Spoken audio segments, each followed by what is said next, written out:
Okay guys, eto na guys yung DIY natin na solar.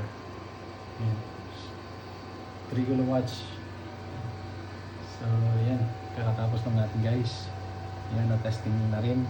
Yung gumagana ngayon ay isang 1 horsepower na aircon at saka isang ref at saka isang 55 inch na TV at saka yung ilaw. Ayan. So ngayon sa ngayon ay bali temporary lang muna yung mga connection natin. Ito guys, parang jumper lang muna papunta sa breaker. Ayan.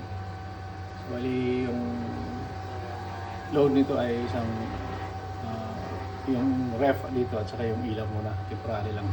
Kasi hindi pa natin nakabit yung ATS, yung automatic transfer switch. Yan, siya na yung mag-automatic maglilipat ng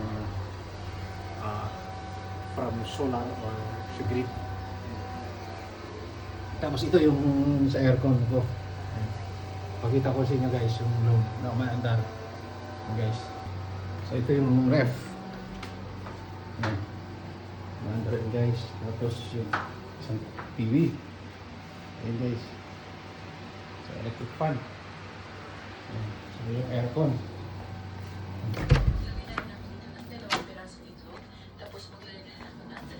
Ayan guys.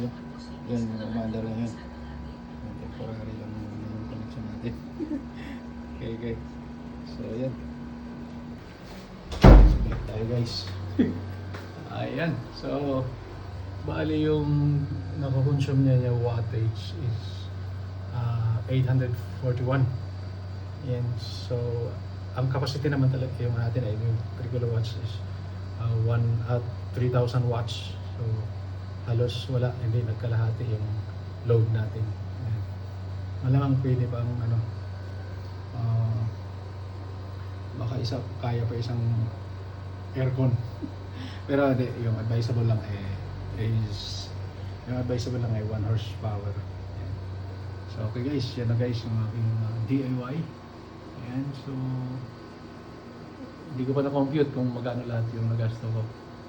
Ayan. Pero hindi aabot ng 100K. Okay guys, yan lang guys.